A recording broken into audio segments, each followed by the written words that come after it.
ಮಕ್ಕಳಿಗೆ ವೆಜಿಟೇಬಲ್ಸ್ ತರಕಾರಿಗಳು ತಿನ್ನಿಸೋದು ತುಂಬಾ ಕಷ್ಟ. ನಾವು ಯಾವ ಥರ ಅಡುಗೆ ಮಾಡಿದ್ರೂ ಅವ್ರು ಇಷ್ಟಪಟ್ಟು ತಿನ್ನೋದೇ ಇಲ್ಲ.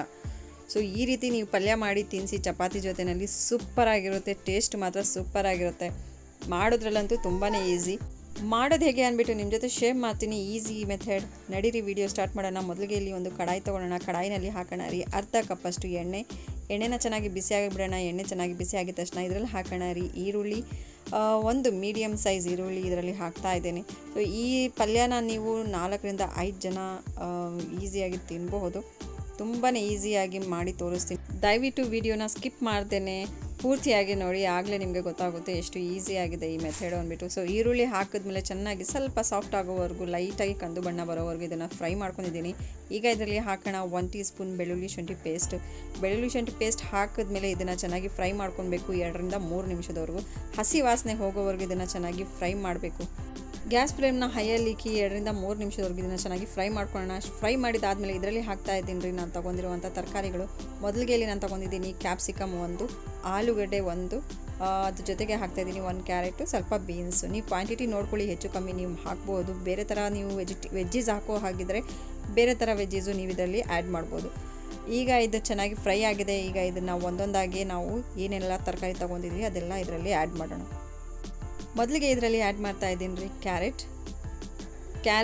ನೀವು ಕ್ವಾಂಟಿಟಿ ಹೆಚ್ಚು ಕಮ್ಮಿ ನೋಡ್ಕೊಳ್ಳಿ. ಕ್ಯಾರೆಟ್ ತುಂಬಾ ಟೇಸ್ಟಿಯಾಗಿರುತ್ತೆ ಈ ಅಡುಗೆನಲ್ಲಿ. ಸ್ವಲ್ಪ ಸ್ವೀಟು, ಖಾರ, ಸ್ಪೈಸಿನೆಸ್ಸು ಸೂಪರಾಗಿರುವಂಥ ಕಾಂಬಿನೇಷನು. ದಯವಿಟ್ಟು ರೆಸಿಪಿನ ಮನೆಯಲ್ಲಿ ಎಲ್ಲ ಟ್ರೈ ಮಾಡಿ. ಮಕ್ಕಳಂತೂ ತುಂಬ ಇಷ್ಟಪಟ್ಟು ತಿಂತಾರೆ. ದೊಡ್ಡವರಾಗಲಿ ಮಕ್ಕಳಾಗಲಿ ವೆಜ್ಜೀಸ್ ಯಾರು ಇಷ್ಟಪಡೋದಿಲ್ಲೋ ಅವ್ರು ತುಂಬಾ ಇಷ್ಟಪಟ್ಟು ತಿಂತಾರೆ.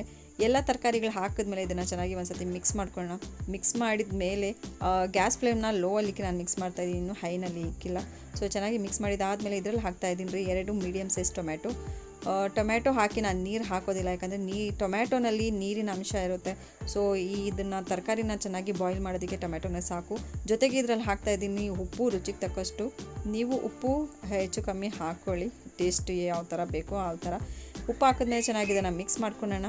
ಇನ್ ಕೇಸ್ ನಿಮಗೆ ನೀರಿನ ಅಗತ್ಯ ಇದ್ದರೆ ಒಂದು ಅರ್ಧ ಗ್ಲಾಸ್ ಅಷ್ಟು ನೀರು ಇದರಲ್ಲಿ ಆ್ಯಡ್ ಮಾಡ್ಬೋದು. ನನಗೆ ನೀರಿನ ಅಗತ್ಯ ಇದ್ದಿಲ್ಲ, ಟೊಮ್ಯಾಟೊ ಹಾಕಿದ್ದೀನಿ, ಅದರಲ್ಲಿ ನೀರಿನ ಅಂಶ ಇರೋದ್ರಿಂದ ನೀರು ಹಾಕೋ ಅವಶ್ಯಕತೆ ಇಲ್ಲ. ನೋಡ್ಬೋದು ನೀವು ಎಷ್ಟು ನೀರು ಬಿಟ್ಟಿದೆ ಅಂದ್ಬಿಟ್ಟು.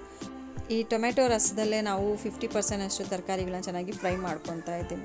ಸೊ ನೀರಿನ ಅಗತ್ಯ ಇದ್ದರೆ ನೀವು ಆ್ಯಡ್ ಮಾಡ್ಕೊಳ್ಳಿ. ಒಂದು ಅರ್ಧ ಗ್ಲಾಸ್ ಅಷ್ಟು, ಜಾಸ್ತಿ ನೀರು ಹಾಕೋಕ್ಕೆ ಹೋಗ್ಬಿಡಿ. ಸ್ವಲ್ಪ ಡ್ರೈ ಮಸಾಲ ನಾನು ಮಾಡ್ತಾ ಇರೋದ್ರಿಂದ ಇಲ್ಲಿ ಗೊಜ್ಜು ಥರ ನಾನು ಮಾಡ್ತಾ ಇರೋದು, ಸಾರು ಥರ ಮಾಡ್ತಾ ಇಲ್ಲ. ಸೊ ನೋಡ್ಬೋದು ನೀವು ಎಷ್ಟು ಕಲರ್ಫುಲ್ಲಾಗಿ ಕಾಣಿಸ್ತಿದೆ ಅಂದ್ಬಿಟ್ಟು. ಮುಚ್ಚಳನ ಮುಚ್ಚಿ ಬರೀ ಒಂದು 5 ನಿಮಿಷ ಇದನ್ನು ಫ್ರೈ ಮಾಡ್ಕೊಳ್ಳೋಣ. 5 ನಿಮಿಷ ಆಗಿದೆ. ಎಣ್ಣೆ ಎಲ್ಲ ಚೆನ್ನಾಗಿ ಸಪ್ರೇಟ್ ಆಗಿದೆ. ಆಲ್ಮೋಸ್ಟ್ 50% ಅಷ್ಟು ಎಲ್ಲ ತರಕಾರಿಗಳು ಚೆನ್ನಾಗಿ ಫ್ರೈ ಆಗೋಗಿದೆ.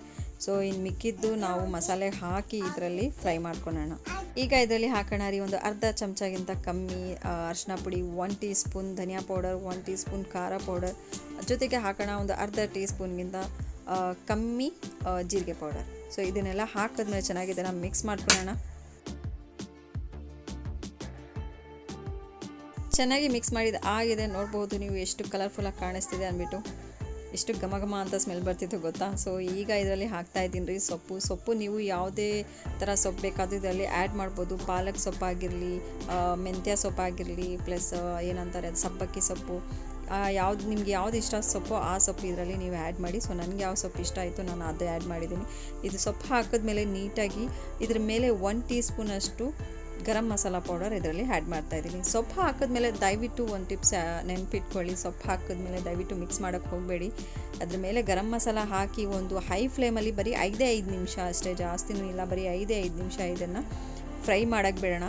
5 ನಿಮಿಷ ಆದಮೇಲೆ ಇದನ್ನು ಚೆನ್ನಾಗಿ ಮಿಕ್ಸ್ ಮಾಡ್ಕೊಳ್ಳಿ. ಈ ಥರ ಮಾಡೋದ್ರಿಂದ ಸೊಪ್ಪಲ್ಲಿರುವಂಥ ಕಲರ್ ಏನಿದೆ ಅದು ಗ್ರೀನಿಶ್ ಆಗೇ ಇರುತ್ತೆ. ತುಂಬ ಒಂಥರ ಸಾಫ್ಟಾಗಿ ಕಲರ್ ಡಾರ್ಕ್ ಆಗೋದಿಲ್ಲ. ಸೊ ಈ ಥರ ನೀವು ಮಾಡಿ ಟ್ರೈ ಮಾಡಿ, ಸೂಪರಾಗಿ ಬರುತ್ತೆ. 5 ನಿಮಿಷ ಆದಮೇಲೆ ಗ್ಯಾಸ್ ಫ್ಲೇಮ್ನ ಆಫ್ ಮಾಡಿ ಬಿಸಿಯಾಗಿ ಸರ್ವ್ ಮಾಡಿ ಚಪಾತಿ ಜೊತೆಗೆ. ಈವನ್ ನೀವು ರೈಸ್ಗೂ ಸಹ ಸೈಡ್ ಡಿಶ್ ಆಗಿ ಇದನ್ನು ತಿನ್ನಬಹುದು. ತುಂಬಾ ಟೇಸ್ಟಿಯಾಗಿ ಸಿಂಪಲ್ಲಾಗಿ ಮಾಡುವಂಥ ವೆಜಿಟೇಬಲ್ ಪಲ್ಯ ನಿಮಗೋಸ್ಕರ ತಂದಿದ್ದೆ. ಸೊ ಹೇಗಿತ್ತು ಅಂತ ದಯವಿಟ್ಟು ಕಮೆಂಟ್ ಸೆಕ್ಷನಲ್ಲಿ ಕಮೆಂಟ್ಸ್ ಮಾಡಿ. ವಿಡಿಯೋ ಇಷ್ಟ ಆದರೆ ಲೈಕ್, ಶೇರ್, ಸಬ್ಸ್ಕ್ರೈಬ್ ಮಾಡೋದು ಮಾತ್ರ ಮರಿಬೇಡಿ. ಇದೇ ಥರ ನ್ಯೂ ವೀಡಿಯೋಸ್ ತರ್ತಾ ಇರ್ತೀನಿ. ಅಲ್ಲಿವರೆಗೂ ನೋಡ್ತಾ ಇರಿ ಡೈಲಿ ಸ್ಪೆಷಲ್ 9.